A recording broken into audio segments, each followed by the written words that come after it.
What's going on, everyone? We get to return to a little bit of a meta conversation today. Love returning back and seeing as the meta evolves. Now that we're really into Legends of the Force, it's been quite some time since the Galactic Championship. We've seen a lot more tournaments take place. We've seen a lot more data. And also we've seen people kind of experiment with different things and also see what's good and what's not good. Because initially, everyone just shows up with their Force cards, right? Expecting that that's going to be the new meta. But now we get to see where people have landed after a little bit of time in the meta. And last time we talked about this, I didn't have nearly as many data points to go off of because there weren't as many tournaments that were taking place that were actually major tournaments to include. Now, well, there's some pretty clear, solid choices. Last time we went over this, it was Quinlan in the top with Han Blue close behind. And these two were kind of clearly the two decks to beat in the meta at the current moment. Now, what's interesting about it is Han Blue, even though he was something that was very solid, it seemed like good amount of top eights, good amount of base leader/base combination that are winning. It was also by far the most popular list, like by far. So was it just that it was super popular, that there is a disproportionate amount of people actually getting top eights? Well, that's probably a portion of it. In comparison to something like Quinlan or some of the other lists that people weren't playing nearly as often, well, that's kind of what we're here to talk about. A big thank you to my patrons over on Patreon. But today, we get to dive into a list that's clearly showing up in Boba Fett Data Vault. This was one that was on the list for quite some time. It was always hovering in kind of the top 20 deck lists ever since set 4. Set 4, when it was released, you had jump to lightspeed cards mixed in with the previously not banned cards like Triple Dark Raid. So you had Boba Yellow being a really dominant list. After Triple Dark Raid's ban, you had Boba Data Vault as the default Boba list. And ever since then, it was still a solid list, but nothing too crazy. As I said, it was in the top kind of 20 lists. In some cases, it was the top 10, but it was around that range. It was definitely like some of those like middle of the pack A tier lists that we were always seeing being consistent. Now, because of the way the meta is shaped up, the amount of indirect damage and the damage that in general Boba can pump out is incredible, and it is performing absolutely amazingly. If we look at the top 8 options for leader-based combinations, we have Quinlan still on top, Han Blue still in number 2, which again, nothing too crazy, but then Boba Data Vault in number 3 with a pretty clear margin. Like, it is solidly the number 3 list.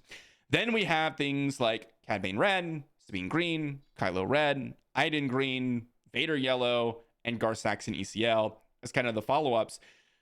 So if you look at this top 10, it's very different from set 4. I mean, really the only couple of deck lists that are the same, like this is the top 10 right here.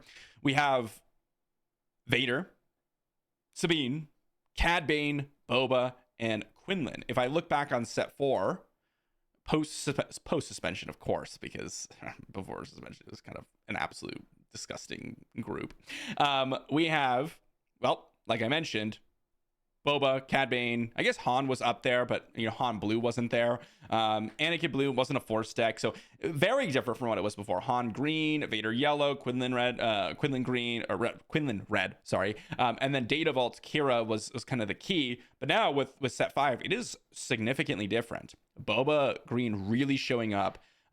Gar Saxon actually in the top 10 list. Iden as the default controlling deck, probably because of just how obnoxious the amount of healing can happen with Iden, especially nowadays with things like Nebula Ignition. With Iden, you can wrath the board, heal for 4 to 5, and keep your Iden alive. But just the whole meta has kind of shifted a little bit, and I shouldn't say a little bit, quite significantly from what it was before. And Boba Fett, really, from what it was at the very beginning, is starting to show up more and more and more. This was not like an overly popular list, which is why I'm impressed to see it in the top echelons, in the top 5, and more recently in the top 3 lists. And it's really because of how much damage this deck can pump out. And I want to focus in on this one, and we're going to dive into a list here and dive into kind of what its win percentage is more in depth and talk about a couple of the other ones. But This is really fun to see. And we could actually see that when we look at the bases now, it's pretty distributed from what it was before. We have Target down at 29%, Data Vault 21%, the blue force base and the red force base, if you want to consider those the same, roughly around 20%, and then ECL at 12%. So we're starting to see a little bit of a shakeup in terms of the options available. Target Down's really with the Cad Bane, Kylo, and Quinlan decks. That's really what they're utilizing for. And then we have the Data Vault with Iden and Boba, the blue force base for Han and Anakin, and then ECL for Sabine and Gar Saxon. So kind of a very evenly split top portions of the meta in terms of bases.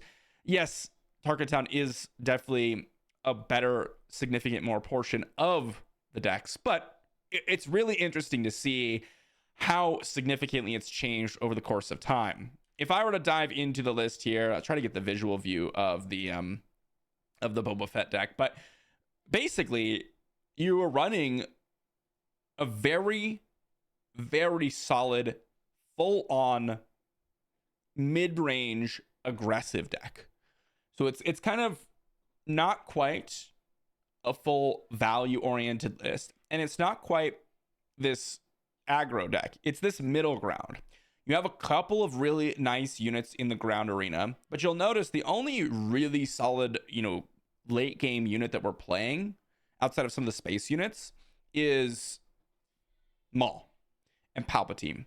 Maul, particularly for the ability to just overwhelm through. A lot of people associate indirect damage on units, and then you get to overwhelm through and kind of crush things down. Palpatine, similar reason, indirect damage, flying all over the place, also triggers Boba Fett when he comes down, but gives you that ability to finish off units that people try to stay alive from all the indirect damage coming down.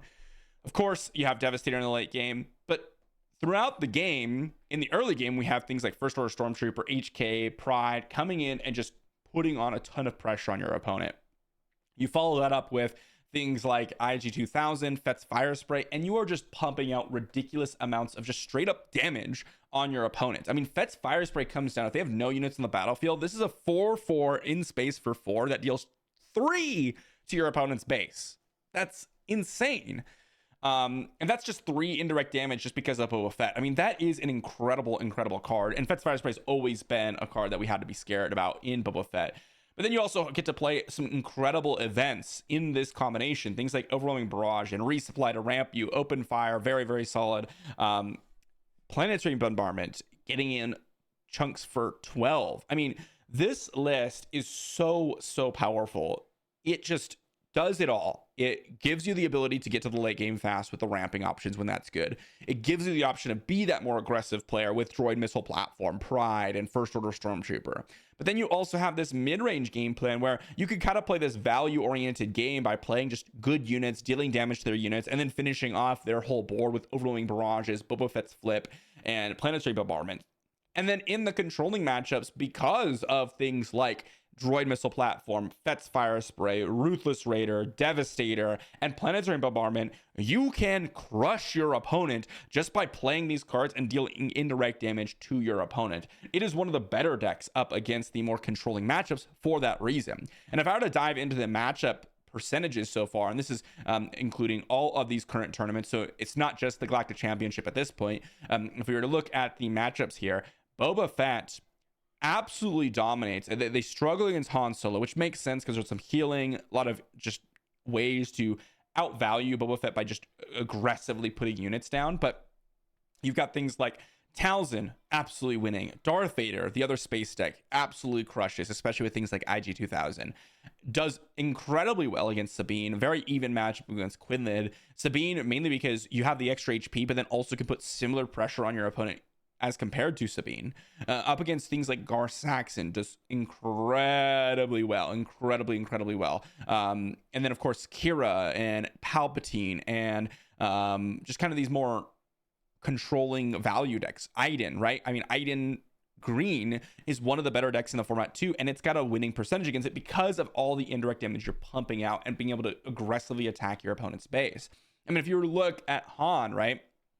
Their struggle matchups are some of the more aggressive ones like Quinlan and Kylo and Cad Bane, and the ones that are using Tarkin Town, right?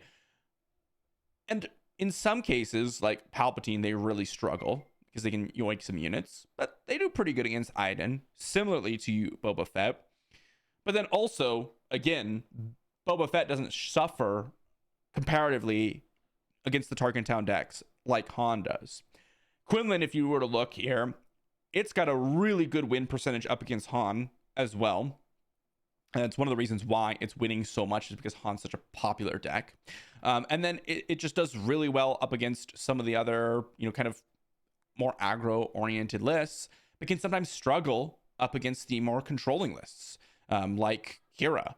Obviously, here it says it's really good against Iden, or at least the percentage. And you can see how many matches were played. Like up against Iden, it's 28-20. Up against Kira, oh my gosh, I lost Kira for a second. 16-20. So a little bit less matches, a little bit lower sample size.